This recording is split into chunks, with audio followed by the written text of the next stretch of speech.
ጀግናውን ጥቁር አፍሪካዊ መሪ የቡርኪና ፋሶን ፕሬዝዳንት ካፒቴን ኢብራሂም ትራኦሬን አገሩን ከጥገኝነት አላቆ ነፃ ስላወጣና ሐቀኛ አስተዳደር ዘርግቶ አገሩን በአጭር ጊዜ ስላለማ ስላሳደገ ህዝቡንም በምግብ ራሱን ስላስቻለ ብቻ ከ54 የአፍሪካ ሀገራት ውስጥ 50ው የአፍሪካ ሀገራት መንግስታት ተቃወሙት፣ አራቱ ብቻ ደገፉት።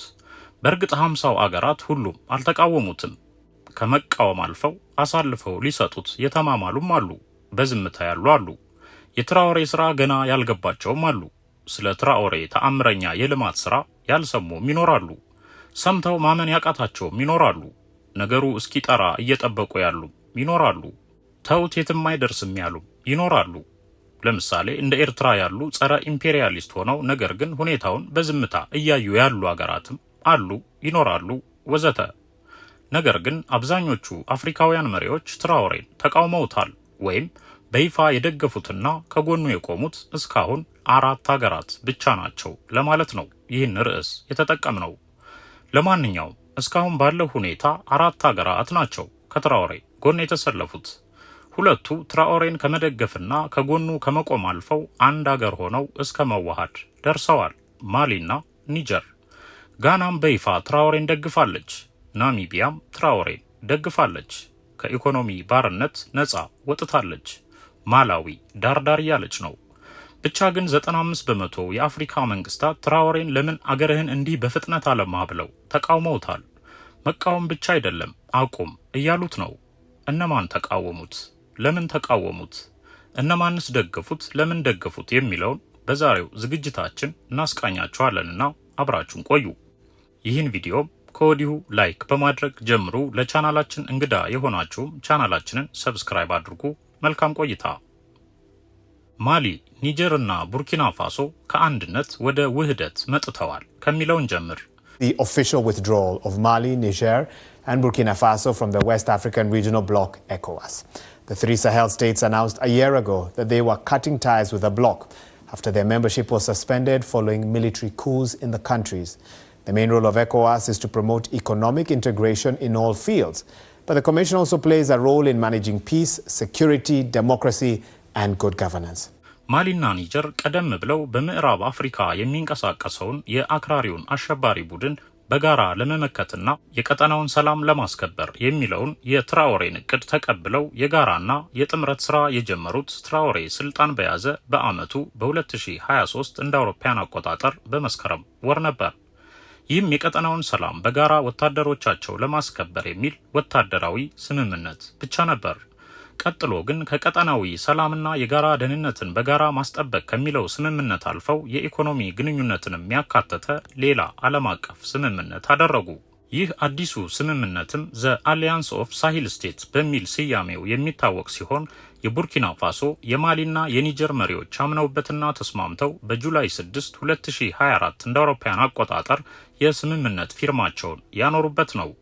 በዘ አሊያንስ ኦፍ ሳሂል ስቴትስ ስምምነታቸው መሰረትም 3ቱ ሀገራት በሰላም፣ በደህንነት፣ በመልካም አስተዳደርና በዲሞክራሲ እንዲሁም በኢኮኖሚና በሌሎች ዘርፎች ጠንካራ ግንኙነት ማድረግ የሚችሉበትን የውል አንቀጾች ያካተተ ሲሆን በዋናነት 3ቱ ሀገራት ከማንኛውም የውጭ ጫናና ጣልቃ ገብነት ሙሉ በሙሉ ነፃ ሆነው በጋራ ማደግ የሚችሉበትን ሁኔታ መፍጠር የሚያስችል ስምምነት ነው።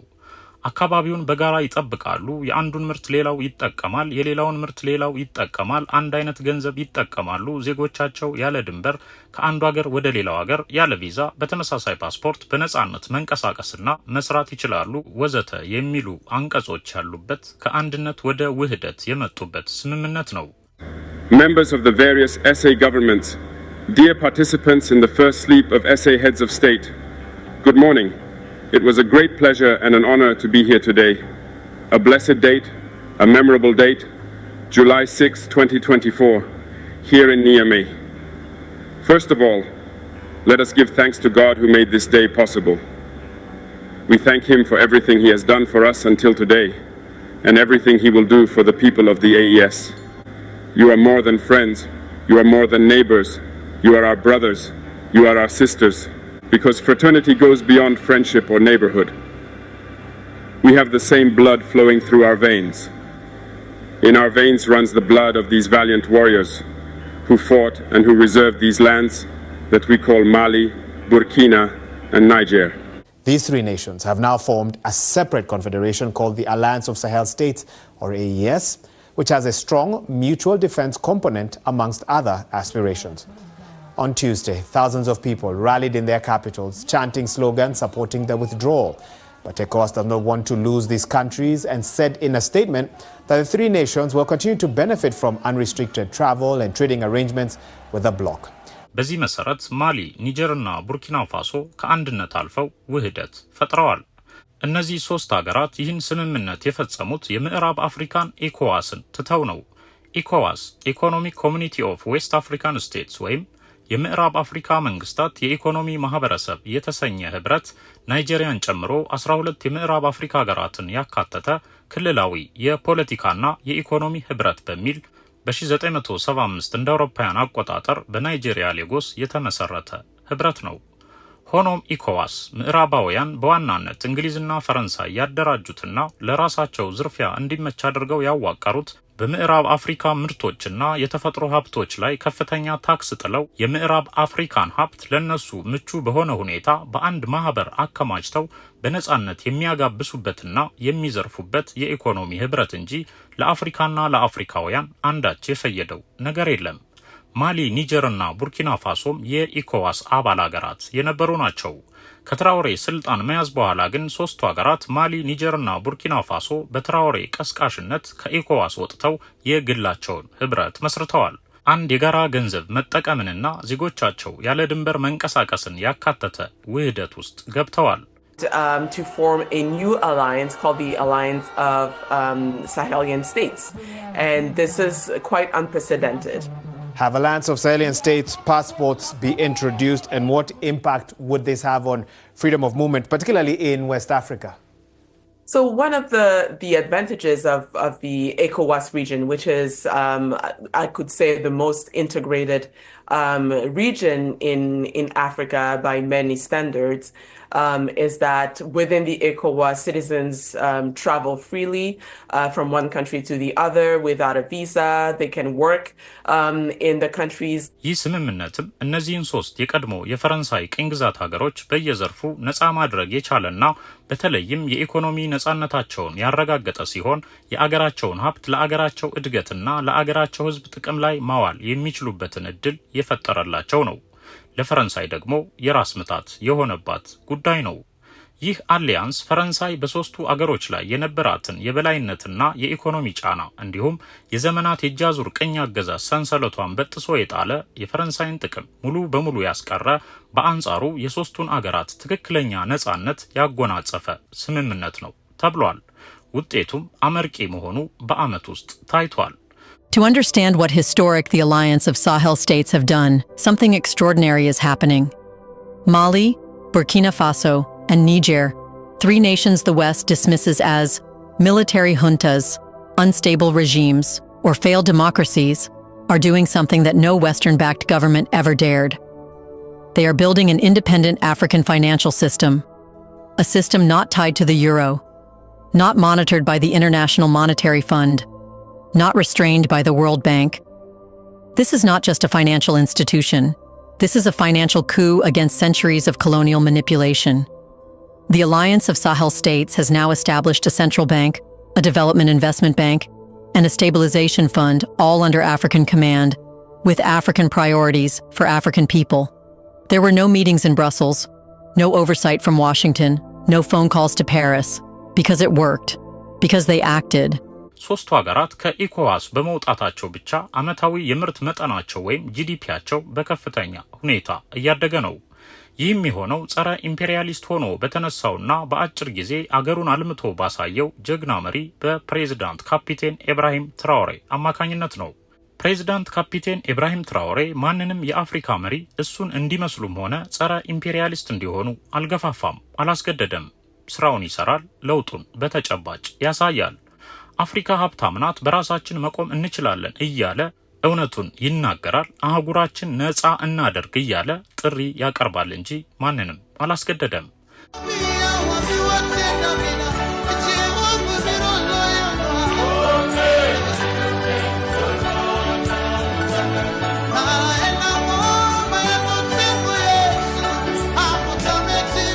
President Traore is standing up.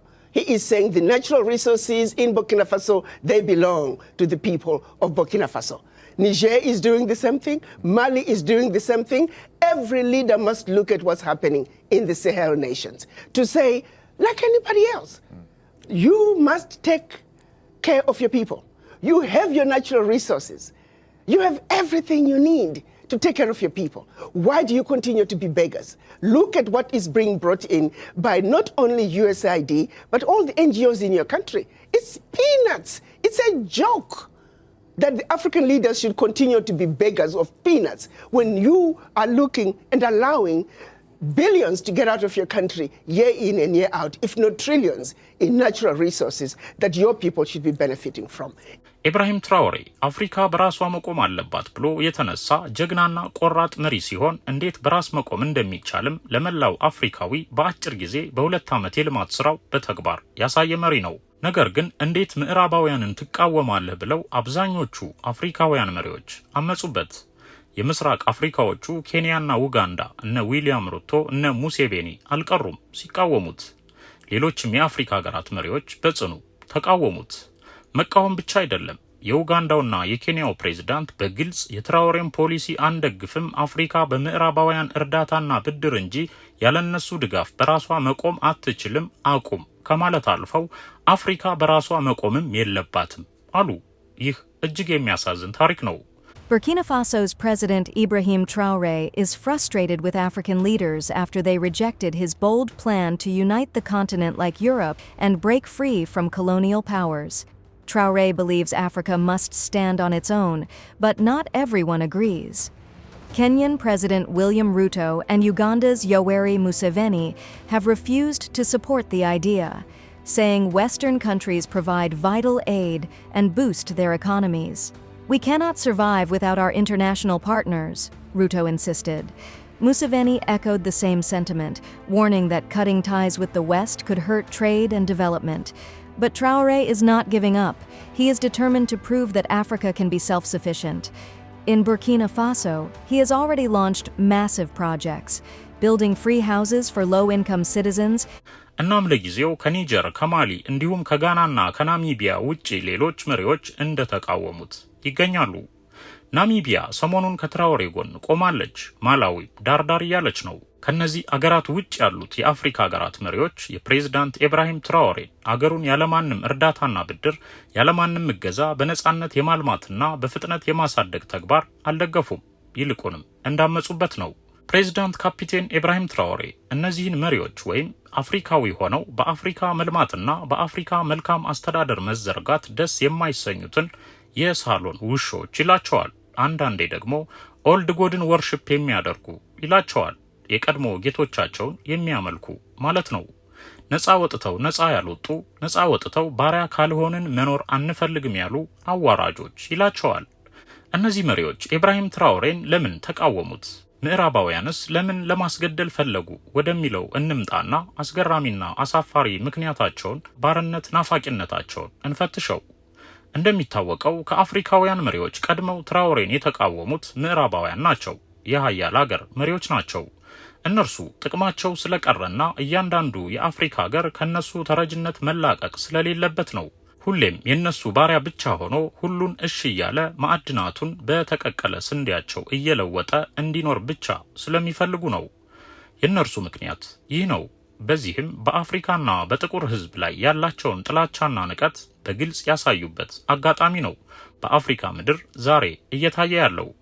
አብዛኞቹ ወይም 50 ብለን የገለጽናቸው የአፍሪካ ሀገራት መሪዎችስ ትራኦሬን ለምን ተቃወሙት ስንል የአፍሪካውያን መሪዎች ለምን አገርህን አለማህ የሚል ተቃውሞ መነሻው ግልጽ ሆኖ እናገኘዋለን። ምላሹም ሌባ ስለሆኑ ነው የሚል ነው። ታዋቂው አፍሪካዊ የህግ ፕሮፌሰር ሉምቡባ አፍሪካውያን መሪዎች ሌባ ናቸው፣ ስለዚህ ሌባ ብለን በስማቸው ነው መጥራት ያለብን ይላል። The rank of many political leaders in Africa are thieves. Let's call them by their name. They are thieves. They are individuals who are not interested in the interest of this country. ፕሮፌሰሩ እውነት አለው። አገርህን ለምን አሳደክ፣ ለምን ነፃ ወጣህ፣ ለምን በራስ ቆምክ ብለው የተቃወሙት ሌቦች ስለሆኑ ነው። ኢብራሂም ትራኦሬ 3 ዓመት ባልሞላ ጊዜ ውስጥ ይህን ሁሉ ስራ ሰርቶ ተጨባጭ ለውጥ አምጥቶ እንዴት በራስ መቆም እንደሚቻል በተግባር አሳይቶ ያለ እንዴት ሊቃወሙት ቻሉ የሚለው ብዙዎችን ጥቁር ህዝቦች ያሳዘነ ጉዳይ ነው። ነገር ግን የዚህ ምላሽ ግልጽ ነው። አብዛኛው አፍሪካዊ መሪዎች ሌባና ለማኝ ስለሆኑ የሚል ትራኦሬን አርአያ አድርገው አገራቸውን በአገራቸው ሀብት ማሳደግ እየቻሉ ነገር ግን ያን አላደረጉም፣ ማድረግም አይፈልጉም። የማይፈልጉበት ምክንያትም አገራችንን ብናለማ ምዕራባውያን ይቃወሙናል የሚል ነው። እነሱ ከተቃወሙን ደግሞ ስልጣናችን ጥያቄ ውስጥ ይገባል በሚል ፍራቻ ነው። አገራችን በተፈጥሮ ሀብቷ ማልማትና ከድህነት ማላቀቅ ከቻልን አምባገነን ብለው ከስልጣን ያስወግዱናል የሚል ፍርሃት ነው። ስልጣን ከሌለ ምን እንዘርፋለን በሚል ነው። ከዚህ አንጻር ሲታይ አንደኛውና ዋናው ምክንያታቸው ለምን እንደኛ ሌባ አይሆንምና ህዝቡን እያስራበ አርፎ በአምባገነንነት አያስተዳድርም በሚል ምክንያት ስር የሚጠቃለል ነው። ዋና ተቃዋሚዎች እነ ሙሴቬኒና ዊሊያም ሩቶ ሆነው መታየታቸው ደግሞ ብዙዎችን ያስገረመና ያሳዘነ ጉዳይ ሆኗል። ዊሊያም ሩቶ ስልጣን ከያዘ ገና 2 ዓመቱ ነው። ሙሴቬኒ ደግሞ ስልጣን ላይ ከተቀመጠ 35ኛ ዓመቱ ነው። ስለዚህ አዲሱም አሮጌውም የአፍሪካ መሪ የአፍሪካን እድገትና መልማት እንዲሁም የአፍሪካን በራስ መቆም የማይፈልግ ሆኖ መገኘቱ ነው ሁኔታውን አስገራሚም አሳዛኝም ያደረገው። ይህን ጉዳይ በሚመለከት የአፍሪካ ተቆርቋሪ የሆነው ዓለም አቀፉ ተንታኝ ኬንያዊው ፕሮፌሰር ሉምቡባ ቡርኪና ፋሶ የውጭ ዕዳዋን $49.2 ቢሊዮን በአንድ ዓመት ውስጥ ሰርታ ከፍላለች። ኬንያ $40 ቢሊዮን አለባት። ኡጋንዳ $29.2 ቢሊዮን ዕዳ አለባት። አፍሪካዊ መሪ ሆኖ ትራኦሬን መቃወም ሌብነት ካልሆነ ምን ሊሆን ይችላል ሲል ይጠይቅና እነዚህን ትራኦሬን የሚቃወሙ የአፍሪካ መንግስታትንና ትራኦሬን ሲገልጹት ትራኦሬን ከመቃወም በቀጣዩ ዓመት የኛን ዕዳ ክፈልልን ቢሉት ሊከፍልላቸው የሚችል መሪ ነው ይላሉ። ትራኦሬ አስቸጋሪና ሞቃታማ አገር ይዞ በአመት $49 ቢሊዮን ሰርቶ ከከፈለ እነሱ ለም አገር ይዘው መክፈል ካልቻሉ በየአመቱ የሌላውንም አፍሪካዊ አገር የውጭ ዕዳ ጀግናውና ሐቀኛው ከራሱ ኪስ የማይሰርቀው ትራኦሬ ከፍሎ ነፃ ሊያደርጋቸው እንደሚችል ሲገልጹ እውነት ነው። አፍሪካውያን መሪዎች ሌባ ባይሆኑና የሌባ ሌባ ወይም የምዕራባውያን ዘራፊዎች ተካፋይ ባይሆኑና እንደ ትራኦሬ አገራቸውን ነፃ ቢያወጡ አገራቸውን በአገራቸው ሀብት ቢያለሙና ህዝባቸውን በሐቅ ቢመሩ የውጭ ዕዳ ባልኖረባቸው ነበር። ለምሳሌ 50 ሚሊዮን ህዝብ ያላትን አገር የሚመራው የኡጋንዳው መሪ ዮሪ ሙሴቬኒ በስልጣን ላይ 35 ዓመታትን ቆይቷል። በ35 ዓመታት የስልጣን ቆይታው ግን ምንም አይነት የልማት ስራ አልሰራም። ኡጋንዳ በተፈጥሮ የታደለች ለልማት ምቹ የሆነ ለም መሬት ያላት ተስማሚ የአየር ጸባይ ያላት በፍራፍሬ ምርት ከአፍሪካ አንደኛ የሆነች የአፍሪካ ምቹ ምድር ተብላ የምትጠራ አገር ናት። በርካታ የተፈጥሮ ሀብቶችም አላት። የኪሊማንጃሮ ተራራ የሚገኝባት አገር ናትና የቱሪዝም ገቢዋ ብቻ በየአመቱ አዳዲስ ፋብሪካና የኢንዱስትሪ ተቋማትን መገንባት ያስችላታል። በጥቅሉ ኡጋንዳ በሁሉም ነገር ከቡርኪና ፋሶ የምትሻልና የምትበልጥ አገር ናት። ዮሪ ሙሴቬኒ ግን 35 ዓመት በስልጣን ቆይቶ የራሱን ቦርጭ ከመከመር ውጪ አንዳችም የልማት ስራ አልሰራም። ህዝቡን በድህነት የሚማቅቅ የአገሪቱን የተፈጥሮ ሀብትም እስከዛሬ ድረስ እንግሊዞች የሚንደላቀቁበት እንጂ ለዜጎች መኖር ጥቅም ላይ ውሎ የማያውቅ ነው። ይልቁንም ኡጋንዳ አሁን ድረስ ያልተከፈለ አጠቃላይ የውጭ ዕዳዋ $29.9 ቢሊዮን ነው።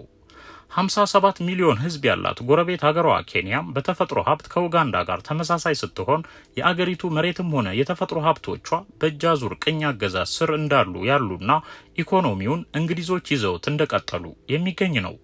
የአገሪቱን አብዛኛውን ለም መሬትና የተፈጥሮ ሀብት ነጮች የሚያስተዳድሩት የቀረውንም ፕሬዝዳንቶችና የፕሬዝዳንት ቤተሰቦች እንዲሁም 500 የማይሞሉ የፓርላማ አባላቱ ብቻቸውን ተካፍለው ይዘውት ያለ በጥቅሉ ውስን ባለስልጣናት አገሪቱን ለምዕራባውያን እያዘረፉ የዝርፊያው ተካፋይ ሆነው የሚገኙና ዜጎቻቸውን ለድህነት ዳርገው የሚገኙ ናቸው። የኬንያ የውጭ ዕዳም $40 ቢሊዮን ነው። እንግዲህ እነዚህ ሁለት የአፍሪካ ሀገራት ከቡርኪና ፋሶ ጋር ለማነጻጸር የተጠቀምንባቸው ናቸው። ሌላውም ኢብራሂም ትራኦሬን የተቃወመ የአፍሪካ ሀገር መንግስታት በተመሳሳይ ሁኔታ ውስጥ ያለ ነው። ልብ በሉ። ቡርኪና ፋሶ እንደ ኡጋንዳና እንደ ኬንያ በአየር ጸባይም በተፈጥሮም የታደለች አይደለችም። አስቸጋሪና ሞቃታማ የአየር ጸባይ ያላት ሀገር ናት።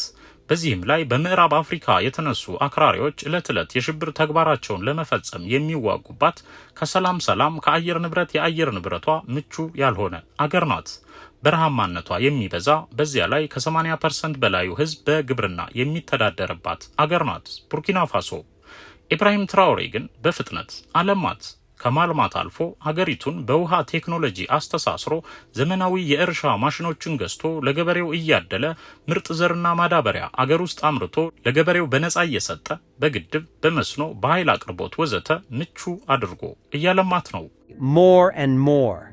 This is the only government in Africa who has targeted agriculture completely and fully. And apart from agriculture, he also targeted mining. አገሪቱን በዘመናዊ የግብርና ዘዴ ተጠቅሞ በማምረት በምርት መትረፍረፍ አጥለቅልቆ ለጎረቤት አገር በርካሽ ዋጋ መሸጥ ጀምሯል። ለማመን የሚከብድ ፈጣን እድገት ነው ያመጣው ትራኦሬ። በዚህም ህዝቡ ደስተኛ ነው። Wow. This is the kind of leadership Africa needs. This is how a nation is built. Under the Presidential Initiative for Agricultural Production and the Agro-Pastoral Offensive 2023 to 2025, Burkina Faso is proving that it is no longer at the mercy of climate change or foreign food suppliers. With this machinery, large-scale hydro-agricultural development projects will be launched across the country, expanding arable land, increasing productivity, and setting Burkina Faso on the path to total food sovereignty. This is what we call vision. This is what we call courage. This is what we call action. Ibrahim Traoré bought agricultural machinery to build dams and water channels for farm irrigation. Support for agricultural production. President of Faso delivers equipment to the Ministry of Agriculture. Ouagadougou, March 11th, 2025. The President of Faso, Head of State, Captain Ibrahim Traoré, has officially handed over a significant batch of agricultural equipment to the Ministry of Agriculture, Animal Resources, and Fisheries. This initiative, which took place late Tuesday morning, aligns with his unwavering commitment to national sovereignty through food self-sufficiency. A 13 billion FCFA investment in hydro-agricultural infrastructure, demonstrating his dedication to strengthening Burkina Faso's agricultural sector. ኢብራሂም ትራኦሬ በተፈጥሮ የታደሉትን ኬንያንና ኡጋንዳን ቢያገኝ ምን ሊያደርግ እንደሚችል ምን አይነት ተአምር መፍጠር እንደሚችል ማሰብ ነው። ከሚቃወሙት ውስጥ አንዱ የሆነው ሙሴቬኒ ግን 35 ዓመት ለማገር ይዞ ምንም የፈየደው ነገር የለም። 24 ሚሊዮን ህዝብ ያላትን ሀገር ቡርኪና ፋሶን እየመራት ያለው ፕሬዝዳንት ካፒቴን ኢብራሂም ትራኦሬ በ2022 እንደ አውሮፓውያን አቆጣጠር በመስከረም ወር ስልጣን ሲይዝ የአገሪቱ የውጭ ዕዳ 49.2 ቢሊዮን ዶላር ነበር። ስልጣን በያዘ በአመት ውስጥ ባንክ ውስጥ ያለውንም ወርቁንም ጨርቁንም ማቁንም ሻሽጦ ዕዳውን መክፈል ነው ቅድሚያ የሰጠው። ጀግናው መሪ ኢብራሂም ትራኦሬ ከተለያዩ አገራትና ከዓለም ባንክ ወዘተ የቀድሞ መሪዎች እየተበደሩ የዘረፉትን 49 ቢሊዮን ዶላር ዕዳ በአንድ አመት ውስጥ ከፍሎ ፈረንሳዮችን አስወጣ። ምዕራባውያንን ጠራርጎ አባረረ። የነርሱን የዝርፊያ ባንክ ዘግቶ የራሱን ብሔራዊ ባንክ አቋቁሞና የነርሱን ገንዘብ አግዶ በአዲስ መልክ የአገሪቱን ብሔራዊ ባንክ ስራ አስጀምሮ አገሪቱ ያላትን የተፈጥሮ ሀብት ከአገር ውስጥ ባለሙያዎች ጋር አቀናጅቶ አንድም ነገር ወደ ምዕራቡ ዓለም ኤክስፖርት እንዳይደረግ ከልክሎ ትራክተርና ሌሎች ማሽነሪዎችን ገዝቶ ወደ ልማት ስራ ገባ። በአጭር ጊዜ ውስጥም አገሪቱን በምግብ ራሷን አስቻለ። በግብርና በኢንዱስትሪ ወዘተ ተሰማርቶ በአንደኛው አመት ውስጥ የአገሪቱን ዕዳ ሙሉ በሙሉ ከፍሎ የአገሪቱን ጂዲፒ ከ22 ቢሊዮን ወደ 24.7 ቢሊዮን ዶላር አሳደገው። ጂዲፒውን በአመት በ2.7 ቢሊዮን ዶላር አሳደገው። በሁለተኛው አመት በ2024 እንደ አውሮፓውያን አቆጣጠር ደግሞ የአገሪቱን ጂዲፒ በ55% አሳደገው። እንደ IMF ሪፖርት የቡርኪና ፋሶ አመታዊ የአጠቃላይ ምርት መጠን ወይም ጂዲፒ በ2024 በ55% አድጓል። A 2024 IMF report warned of Burkina Faso's rising debt to GDP ratio, now at 55%. Yet Traoré's government counters that sovereignty has a price. እናም ትራኦሬ በየዘርፉ የልማት ስራ ተሰማርቶ ሌት ተቀን እየሰራና እያሰራ ትራክተሮችን፣ ዘመናዊ ማሽነሪዎችን እየገዛ ዘመናዊ መሰረተ ልማቶችን መዘርጋቱን ቀጠለ። በሁሉም ዘርፍ ፈጣን ለውጥና እድገት አስመዘገበ። በሂደት ነፃ ትምህርት፣ ነፃ ሕክምና፣ ነፃ መኖሪያ ቤት ለዜጎቹ እየገነባ እስከ ማደል የደረሰ ልማት ውስጥ ገባ። ዛሬ ትራውሬ ስልጣን ከያዘ 3 ዓመት አልሞላውም። ነገር ግን አገሪቱ በጤና ዘርፍ፣ በትምህርት ዘርፍ፣ በግብርና፣ በኢንዱስትሪ፣ በቴክኖሎጂ በሁሉም ዘርፍ ተአምራዊ የሚባል የእድገት ጎዳና ላይ በመራመድ ላይ ትገኛለች። ግድብ፣ መስኖ፣ መኪና ማምረት፣ ጦር መሳሪያ ሀገር ውስጥ ማምረት፣ ወርቅ ፋብሪካ፣ መድኃኒት ፋብሪካ፣ ጨርቃ ጨርቅ ወዘተ ትራውሬ ከውጭ ሀገር የሚገባ ሰልባጅ ሳይቀር በህግ አግዶ የጥጥ እርሻውን አዘምኖ እዛው አገር ውስጥ ፋብሪካ አቋቁሞ ዘመናዊ አልባሳት እያመረተ ዜጋውን ማልበስ ከመጀመር አልፎ ጭራሽ ዛሬ ለመላው የቡርኪና ፋሶ የዩኒቨርሲቲ ተማሪ በወር $200 የኪስ መክፈል የጀመረ መሪ ነው። Burkina Faso's President Ibrahim Traoré just made another bold move. Every university student in the country will now receive a $200 monthly salary, not just during their studies, but until they secure a job. This is huge. In a continent where student debt and unemployment are major struggles, Traoré is flipping the script. At just 35 years old, he's proving that leadership isn't about power, it's about action. From nationalizing resources to supporting his people, this guy is building a new Burkina Faso. While other leaders hoard wealth, he's investing in the future. Is this the beginning of a revolution in African leadership? ለምን አፍሪካ ሀብታም ስለሆነች እያንዳንዱ የአፍሪካ ሀገር በተፈጥሮ የታደለ ስለሆነና በአግባቡ ጥቅም ላይ ቢውል መሪዎች ሌቦች ባይሆኑ የምዕራባውያን ዝርፊያና ብዝበዛ ባይኖር ከዓለማችን አህጉሮች ውስጥ በሀብት አንደኛ የሆነችው አህጉር አፍሪካ ናትና ያላት የተፈጥሮ ሀብት ከዜጎች አልፎ ለሌሎች መትረፍ ስለሚችል ትራውሬ ያደረገው ይህንኑ ነው። አገሩን በየዘርፉ ከማልማት አልፎ ለዩኒቨርሲቲ ተማሪዎች በየወሩ $200 ደሞዝ መክፈል ጀምሯል። ተማሪዎቻችን የሚማሩት በከንቱ እንዳልሆነ ይረዱ ዘንድ ተመርቀው ስራ እንደሚይዙ እርግጠኛ ይሆኑ ዘንድ ነፃ ሆነው ይማሩ ዘንድ በሚል በትምህርት ላይ ሆነው ይከፈላቸዋል። ተመርቀው ስራ እስኪይዙ ድረስም ክፍያው ይቀጥላል። በየወሩ $200 የኪስ ለተማሪዎች። ይህ ለአፍሪካና ለአፍሪካውያን በእርግጥ ትልቅ ተስፋ ነው። ቡርኪና ፋሶ ትራውሬ ስልጣን እስኪይዝ ድረስ በነበረው ጊዜ ከአፍሪካ ደሃ ሀገራት ተብለው ከተለዩት ሊስት ውስጥ ከመጨረሻዎቹ ተርታ ላይ የተሰለፈች ሀገር ነበረች። ትራውሬ ስልጣን ከያዘ በኋላ ግን በልማት አንደኛ ከመሆን አልፋ ከአፍሪካ ሀገራት ውስጥ ብቸኛዋ የውጭ ዕዳ የሌለባት አፍሪካዊት ሀገር ሆነች። ምንም አይነት ሸቀጥ ከውጭ የማታስገባ፣ ሁሉንም ነገር አገር ውስጥ ማምረትና መጠቀም የቻለች፣ የሚጎድላትን ከጎረቤት የአፍሪካ ሀገራት የምታሟላ አፍሪካዊት አገር ሆነች። ከምግብ እስከ ኤሌክትሮኒክስ፣ ከአልባሳት እስከ መኪና ራሷን ቻለች። በ30 ደቂቃ ቻርጅ ተደርጎ 350 ኪሎ ሜትር መጓዝ ከሚችል ዘመናዊ አውቶሞቢል እስከ ወዘተ። We are talking about Burkina Faso's own 100% indigenous electric vehicle, the ITAOIUA EV. Under the visionary leadership of President Captain Ibrahim Traoré, Burkina Faso has emerged as a beacon of progress, proving to the world that Africa is not just a consumer of technology, but a producer, an innovator, and a leader in the global transition to sustainable mobility. Burkina Faso has just unveiled its first locally made electric vehicle. ሁሉም ነገር ሀገር ውስጥ እንዲመረትና እንዲገኝ ተደረገ። ኤክስፖርትና ኢምፖርቷን ከጎረቤት የአፍሪካ ሀገራት ጋር አደረገች። ቡርኪና ፋሶ ነዳጅ ዘይት ሀብት የላትም። ነዳጅ ዘይትን ከጋና ታስገባለች፣ ወርቅ ትልክና ትራክተር ትገዛለች፣ ሌላውን ከማሊ ታስገባለች ወዘተ። ነዳጅ ዘይቱን በወደብ ሳይሆን የምታስገባው በቀጥተኛ ፓይፕ ነው።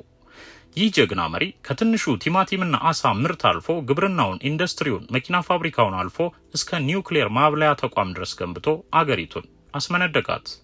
በትምህርት፣ በጤና ወዘተ ቡርኪና ፋሶ በየዘርፉ ድንቅ አገር መሆን ጀመረች።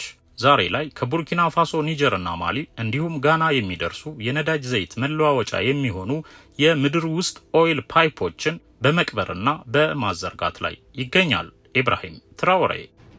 The Ghana-Burkina Faso gas pipeline, stretching 700 kilometers from Accra to Ouagadougou, offers a lifeline. ቡርኪና ፋሶ ነዳጅ ዘይት የላትም። ከጎረቤት ሀገር ለመግዛት ሲል ነው ከቡርኪና ፋሶ ዋና ከተማ ከዋጋዱጉ እስከ ጋና ዋና ከተማ አክራ የሚደርስ ኦይል ፓይፕ ምድር ለምድር እየዘረጋ ያለው። በዚህም ላይ የነዳጅ ዘይት እጥረት እንዳይኖር በሚል ግዙፍና ደህንነታቸው አስተማማኝ የሆነ ትልልቅ ኦይል ታንከሮችን በአገሪቱ በሁሉም ግዛቶች እያስተከለ ነው። እጥረት እንዳይኖር ማጠራቀሚያ በሚል We will industrialize on our terms, Traoré declared at the pipeline's groundbreaking, using our resources in partnership with our brothers. The pipeline also weaves Burkina Faso into the fabric of regional trade. Ghana, aiming to become West Africa's energy hub, gains a reliable customer. Burkina Faso, in turn, gains leverage to negotiate future deals. Burkina Faso now has direct oversight of 50,000 cubic meters of storage capacity, enough to hold a 3-month fuel reserve. This buffer is critical in a region where global oil price shocks. እናም ትራውሬ በአንድ ዓመት ውስጥ የሁለት የአፍሪካ አገርን የብድር መጠን የሚያክል ዕዳ ለዘመናት የተከመረ የውጭ ብድር 49.1 ቢሊዮን ዶላር ከፍሎ አገሪቱን ከውጭ ዕዳ ነፃ አድርጎ ከዚያ በኋላ ነው ያለማንም እገዛና ብድር ራሱን ችሎ በራሱ የተፈጥሮ ሀብት በራሱ አገር ባለሙያ ተጠቅሞ ይህን ሁሉ አስደናቂ የልማት ሥራ መስራትና ማሰራት የቻለው። በስራውም የዓለምን ሕዝብ በአግራሞት ያፈዘዘው። ቡርኪና ፋሶ ከአፍሪካ የውጭ ዕዳ የሌለባት ብቸኛ አፍሪካዊት አገር ሆና ትገኛለች። የአገሪቱን ዕዳ በቅጽበት ከፍሎ ዓለምን ጉድ ያሰኘ ጀግና ነው ፕሬዝዳንት ካፒቴን ኢብራሂም ትራኦሬ። ይህ ጀብዱ ነው በምዕራባውያን ጥርስ ያስነከሰበትና ከ20 ጊዜ በላይ ተደጋጋሚ የግድያ ሙከራ የተካሄደበትና እስካሁንም በጥንቃቄ እየኖረ አገሩን እያለማ ዜጎቹን እያስደሰተ የሚገኘው። እናም ትራኦሬ ይህ ነው እጅግ አስደናቂ ወጣት ጀግና አፍሪካዊ መሪ፣ ተአምረኛና ትንግርት የሆነ ቆራጥ ልበ ሙሉና የመላውን አፍሪካዊ ልብ ቀጥ ያደረገ ጀግና፣ ለምዕራባውያን ያልተንበረከከ ብትገድሉኝም አይቆጨኝም የሳንካራን ሌጋሲ አስቀጥላለሁ እያለ ያለ፣ ምዕራባውያንን በዓለም ፊት እርቃናቸውን ያስቀረ፣ አፍሪካ መልማት እንደምትችል ነጮች ጣልቃ ካልገቡባት ከራሱ አልፋ መላውን ዓለም መመገብ የምትችል አህጉር መሆኗን በ2 ዓመት ተኩል በተግባር ያሳየ፣ የማድነቂያ ቃል የጠፋለት በዘመናችን ልናየው የታደልን ድንቅ አፍሪካዊ መሪ። ሆኖም ምዕራባውያንን በመቃወም ረገድ ደና የሚባለው ሙሴቬኒ እንኳ ሳይቀር በራሳችን መልማት አንችልም ባይሆነው ተገኘ። ዊሊያም ሩቶም ሌሎች አብዛኞቹ የአፍሪካ አገራት መሪዎችም እንዲሁ። እነሱ ይህን ይበሉ እንጂ ትራኦሬ ግን ያለማንም እርዳታና ብድር የአገሩን የተፈጥሮ ሀብት ተጠቅሞ አገሩን አልምቶ በተለይም በግብርናው ዘርፍ ታይቶ የማይታወቅ እድገት አምጥቶ ዓለምን ጉድ ያስባለ ውጤት አስገኝቶ ከቡርኪና ፋሶ አልፎ ለጎረቤት አገሮች ምግብ በርካሽ እንዲያገኙ ማድረግ የቻለ አፍሪካ ማን እንደሆነች በተጨባጭ ያሳየ መሪ ነው። ተቃዋሚዎቹ ይህንን እውነት በእርግጥ አውቀዋል፣ አይተዋል። ያሳያቸው በ2 ዓመት ውስጥ ነው። ነገር ግን አይናቸው እያየ ልቦናቸው እያወቀ አንችልም አሉ። አፍሪካ መልማት የለባትም፣ ያለ ምዕራባውያን እርዳታ መኖር አንችልም ሳይሆን ያለ ምዕራባውያን እርዳታ መኖር የለብንም አሉ። We cannot survive without our international partners, Ruto insisted. Museveni echoed the same sentiment, warning that cutting ties with the West could hurt trade and development. አብዛኛው የአፍሪካ መሪዎች እንዲህ ናቸው። ከሆዳቸውና ከቦርጫቸው ከስልጣናቸውና ከዝርፊያቸው ከግል ምቾታቸው ውጪ ለህዝብ ደንታ የሌላቸው ናቸው። እንደዚያም ስለሆኑ ነው ምዕራባውያን ቆሻሻነታቸውን እያወቁ በስልጣን እንዲቆዩ የሚያደርጓቸው። ምክንያቱም የአፍሪካን ሀብት እንደልባቸው መዝረፍ የሚችሉት እንዲህ አይነቶቹን የሳሎን ውሾች የመጥፎ ስብዕና ባለቤቶችን በስልጣን ላይ በማቆየት ብቻ ነው። ለዚያ ነው ሲገድሉም ሲዘርፉም ዝም የሚሏቸው። እሱ ራሱ አንዱ መያዣቸው ነውና አምባገነን ሆነው ሲጨፈጭፉ ሲዘርፉ፣ ሌላው ቀርቶ ራሳቸው ያበደሯቸውን ገንዘብ ሰርቀው በውጭ ሀገር ባንኮች ሲያስቀምጡ ዝም የሚሏቸው በምክንያት ነው። ለምን?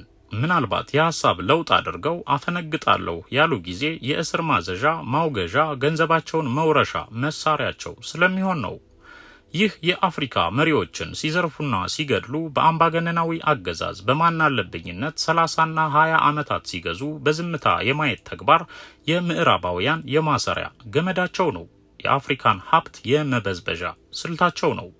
ስለዚህ ከነ አሳፋሪ ታሪካቸው በስልጣን አስቀጥለው መሪዎቹን ለዚህ ምቹ ያደርጓቸዋል።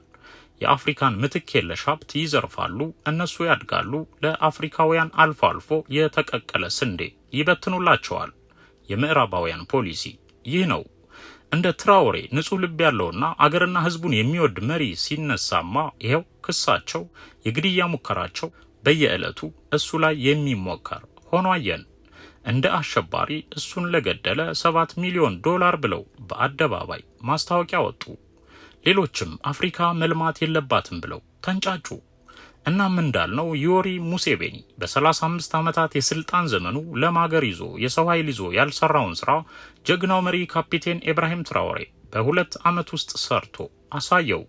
ለሌላው አፍሪካዊ መሪም ከ20 እስከ 30 አልፎም እስከ 40 ዓመት በስልጣን ላይ ለቆዩትና አሁንም ድረስ በስልጣን ላይ ላሉት አፍሪካዊ መሪዎች እነርሱ በዘመናቸው ያልሰሩትን ስራ በ2 ዓመት ሰርቶ አሳያቸው። እናም ተንጫጩ። እነ ሙሴቬኒ በቅናትና በቁጭት አረሩ። ትራኦሬ ድንቅ ስራ ሰርቶ አሳየ። የአፍሪካን ማንነት፣ የአህጉሪቱን በተፈጥሮ ጸጋ መታደል በተጨባጭ አሳየ። ራስን መቻል በጣም ቀላል እንደሆነ አይናቸው እያየ በአጭር ጊዜ ውስጥ በተጨባጭ አረጋገጠላቸው። ይህን ስላረጋገጠና ስላሳያቸው ተቃወሙት። ትራኦሬ በዚህ ያዝናል። ነገር ግን ለምን እንደሆነም ይረዳልና የሳሎን ውሾችን ተዋቸው፣ እናንተ ስራችሁን ብቻ ስሩ ይላል የአገሩን ዜጎች። ዛሬ ትራኦሬ የምዕራባውያንን ሴራ ሁሉ እያከሸፈ ልማቱን ቀጥሎ ይገኝ እንጂ ዋና ጠላት ሆነው የተነሱበት አፍሪካውያን ሆነዋል። የሳሎን ውሾች አሳልፈው ሊሰጡት እየተጫረቱ ዘዴ እየፈለጉ ነው። በአደባባይ እየዛቱ ተቃውሟቸውን እያሰሙ ነው። ምዕራባውያን እንዲሰሟቸው ጮክ ብለው እመኑን ከሱ ጎን አይደለንም እያሉ እየተርበተበቱ ነው። ይህ መሪ በአፍሪካውያን ባንዳዎች ተላልፎ ከተሰጠ አህጉሪቱ ምን ያህል የሐዘን ማቅ እንደምትለብስ መገመት አይከብድም። የሆነ ሆኖ ኒጀርና ማሊ እንዲሁም ጋና ግን ከትራኦሬ ጋር አብረዋል። በተለይ ኒጀርና ማሊ በሳህል ስምምነት ከኢኮዋስ ወጥተው የራሳቸውን ስምምነት ፈጽመው ድንበር አልባ አገር ሆነው ተዋህደዋል። አይናቸውን ገልጠው ያንዱን ሪሶርስ አንዱ እየገዛ አንዱ የሌለውን አንዱ እየሸጠ በትብብር የየአገሮቻቸውን ደህንነት አስከብረው ለፈረንሳይ ሲከፍሉ የነበረው አላስፈላጊና የተጋነነ ታክስና ቀረጥ ቀርቶላቸው አገራቸውን ከምዕራባውያን ብዝበዛ ነፃ አድርገው ራሳቸውን ችለው የትራኦሬ እቅድ ተጋሪ ሆነው በነፃነት በመልማት ላይ ናቸው። አንድ አይነት ገንዘብ እየተጠቀሙ ነው። በሶስቱ አገሮች ድንበር የለሽ ግንኙነት ተግባራዊ ሆኗል። የሶስቱ አገራት ህዝቦች ያለ ድንበር የሚንቀሳቀሱ አንድ አይነት ገንዘብ የሚጠቀሙ በአንዱ አገር የአንዱ ህዝብ በሌላው አገር ሌላው ህዝብ በነፃነት እየሰራ የሚኖርበት ስርዓት ተዘርግቶላቸዋል። ህዝቡም በዚህ ደስተኛ መሆኑን በመግለጽ ላይ ይገኛል። ሶስቱ መንግስታት የቀጠናቸውን ሰላምም በጋራ በማስጠበቅ ላይ ይገኛሉ። እናም አሁን አጠያያቂው ነገር ብዙዎች የአፍሪካ አገራት መንግስታት ሁኔታውን አይተው ትራኦሬን ይደግፉታል ወይስ ባርነትን እንደመረጡ እንደተንበረከኩ ህዝባቸውን ለረሃብና ለእርስ በርስ ጦርነት እንደዳረጉ የህዝቡን የተፈጥሮ ሀብት ለምዕራባውያን እያዘረፉ ህዝቡን በድህነት አረንቋ እንደዘፈቁ ይቀጥላሉ ወይስ አይቀጥሉም የሚለው ጥያቄ ነው። ይህም በሚመለከት ሁለት ተስፋ አለ። አንደኛው በአፍሪካውያን መሪዎች ላይ ወጣቱ እያመጸባቸው ነው። በቃን እናንተ 20ና 30 ዓመት በተዘፈዘፋችሁበት የስልጣን ወንበር ምንም አልሰራችሁም። ትራኦሬ ግን በ2 ዓመት አፍሪካ ማን እንደሆነች አሳይቶናል፣ ውረዱ እያለ እያመጸ ነው። It's why the youth are in the streets from Dakar to Harare. They see through the charade. They know that every loan signed is another chain around their necks. They know that every aid package is a slap in the face to our sovereignty, and they're not having it. In Nigeria, they're planning an End Bad Governance march because inflation's hit 34% and the cost of living is crushing them. In Kenya, they've stormed parliament over tax hikes and corruption scandals. In South Africa, they're demanding jobs and an end to the ANC's decades of broken promises. This isn't just unrest, it's a revolution brewing.